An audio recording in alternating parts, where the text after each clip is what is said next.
వర్మ గారు, బోల్డ్ అంటూ గంపడంత ప్రేమతో మీకు స్వాగతం. Okay, thanks. How do you define love? ఇప్పుడు లవ్ అనేది it's a very I would say అంటే ఒక మ్యాన్ ఉమెను లేకపోతే చిల్డ్రన్ మీద అవ్వచ్చు, లేకపోతే ఒక ఎనీథింగ్ అంటే విచ్ ఇస్ గోస్ బియాండ్ అంటే it is an emotion and I feel is almost like a drug. ఒక హై వస్తుంది. First time I remember being in love, almost తన గురించి నాకు అసలు అంటే దాని గురించి ఆలోచిస్తాను, లేకపోతే ఒక you don't feel like eating food, you don't feel like అంటే ఆల్మోస్ట్ తను నడిచి వెళ్ళే రోడ్డు దగ్గర నుంచి ఒక బస్ స్టాపు లేకపోతే వాళ్ళ ఇల్లు ఇవన్నీ కూడా they become an extension of our personality in your mind. అది నాకు I remember going through that for quite a long time, you know. And then finally after దానికి ఒక లాజికల్ కంక్లూజన్ వచ్చి ఒక రిలేషన్షిప్ స్టార్ట్ అయ్యి if it goes till a commitment it is no longer the same. దానికి కారణం ఏంటంటే when she is away your imagining, she is not in your control, your imagining, imagination is taking over, you know. So దానివల్ల నేను ఏమంటున్నా అంటే అమ్మాయిని ప్రేమించడం కన్నా ప్రేమలో ఉన్నామనే భావాన్ని మనం ఎక్కువ ప్రేమిస్తాం, but we don't realise it till it's too late. అప్పుడు ఎప్పుడైతే ఎవరినైతే ప్రేమించారో అమ్మాయి మీ లైఫ్లోకి వచ్చిన తర్వాత అప్పుడు యాక్చువల్ ట్రూత్ అనేది మనం డిస్కవర్ చేస్తాం. అంటే మన ఇమాజినేషన్కి యాక్చువల్కి ఎంత దూరం ఉందో. నాకు ఒక డెత్ వ్యాలీ అని ఒక సినిమా వచ్చింది. It's very old film. నేను టీన్స్లో చూశాను, బట్ ఇష్టమో ఇప్పుడు కూడా నాకు గుర్తుంది డైలాగ్. డైవర్స్ అయిపోతుంది, పిల్లడు అడుగుతాడు ఫాదర్ని, ఏంటి ఏమైంది నీకు అమ్మకి అంటే, అదేం లేదురా మేమిద్దరం ఒకళ్ళ బొమ్మలు ఒకళ్ళు మా మనసులోని గీసుకుని ఆ బొమ్మలతో ప్రేమలో పడ్డాం.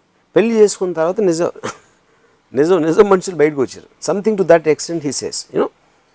సో నా పాయింట్ ఏంటంటే ఐ ఫీల్ ఇట్ ఈస్ చాలాసార్లు ఎక్కువ రన్అప్ అంటే ఇప్పుడు షాల్ జాన్సన్ అని నా ఫ్రెండ్ ఉండేవాడు. ఆడు 7 years ఒక అమ్మాయితో ప్రేమలో ఉండి పెళ్ళైన 7 రోజుల్లో జీవితం ఎంత పెద్ద తప్పు ఇప్పుడు జరిగింది అన్నాడు. అప్పుడు 7 రోజుల్లో ఏం తెలుస్తుంది? ఏది 7 ఏళ్లలో తెలియంది 7 రోజుల్లో ఏం తెలుస్తుంది అంటే సర్కమ్స్టెన్స్ మారుతాయి, పీపుల్ ఆర్ బికమింగ్ రియల్. అదొక బంధం. అందుకని అసలు డ్రగ్ అని ఎందుకంటున్నాను, డ్రగ్ అనేది ఇట్ ఈస్ మీ లాజిక్ని మీ కింద తీసేస్తుంది. ఒక హై ఫీల్ అవుతున్నారు మీరు తాగినప్పుడు లేకపోతే డ్రగ్ తీసుకున్నప్పుడు, you feel an emotional high. ఆ హై వలన you'll get lot of pleasure just to be in the state of that thing. కానీ ఆ హై ఎప్పుడైతే ఎప్పుడు దిగిపోతుంది, 2 things. ఐదర్ మీకు ఫిజికల్ కాంటాక్ట్ అనేది ఒక మోతాదు మించి వెళ్ళిపోయినప్పుడు అది పోతుంది. రెండోది మనకు తెలియని విషయాలు ఒకరి గురించి ఒకళ్ళు తెలుసుకున్న మలాన ఆ సిచ్యువేషన్స్ అంతకుముందు మనం ఎన్కౌంటర్ చేయలేదు కాబట్టి that will disturb that high and it won't come back again. So I think ఇది ఒక చాప్టర్, ఒక ఎలిమెంట్. రెండో ఎలిమెంట్ ఏంటంటే you are so attracted to the women but you are made to feel guilty for to have a sexual desire to that women as a component of love. As a component. So you rather say I love her so much, I love her so much అని అదంతా ఒక emotional state, ఒక self hypnosis స్టేట్లోకి వెళ్ళిపోతారు. I went through that many times in my teens. That's reason experience. అందుకని ఒక argument ఏంటంటే అసలు innocent love అనేది ఉండదు. ఏది యంగ్ ఇన్నోసెంట్ లవ్ అని మన సినిమాలో చూపెడతా ఉంటాం. ఫస్ట్ లవ్, పప్పీ లవ్ అని.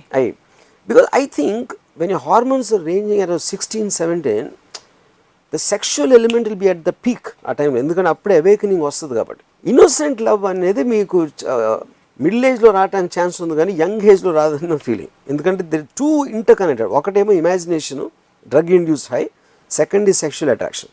డ్రగ్ హై అనేది పోతుంది కొన్ని రోజుల తర్వాత. Same thing with sex unless ఆ కంపాటబిలిటీకి వర్క్ చేయకపోతే, యూనో. ఇంకోటి ఏంటి, కంపానియన్షిప్ రావచ్చు కాసేపు అయ్యాక. ఇనీషియల్గా అట్రాక్ట్ అయిన దానికి ఉన్న రీజన్కి తర్వాత మీతో చాలాసేపు ఎవరన్నా ఉంటే ఏదో ఒక ఎమోషన్ డెవలప్ అవుతుంది. కుక్క మీద కూడా అవుతుంది, లేకపోతే మీకు బాగా తెలిసిన మీ ఎంప్లాయీ మీద కూడా అవ్వచ్చు. You might not call it love, కానీ మీకు ఒక కేరింగ్, ఒక టెండర్నెస్, ఒక కన్సర్న్ అనేది వస్తుంది.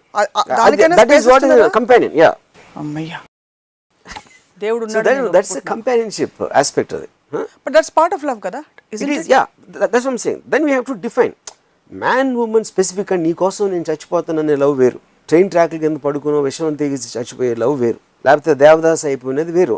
బట్ ఇదేంటి పిల్లలంటే ఇది, లేకపోతే టెండర్నెస్, ఆ కంపానియన్ ఆస్పెక్ట్ అనేది వేరు. అది ఒక లాంగ్ స్టాండింగ్ దాని నుంచి వస్తుంది. ఎక్స్పెక్టేషన్స్ ఎక్కువ లేనప్పుడు love I think directly will sustain. ఎంత ఎక్కువ ఎక్స్పెక్టేషన్ ఉంటే లవ్ అనేది అంత తొందరగా పోతుందని నా ఫీలింగ్.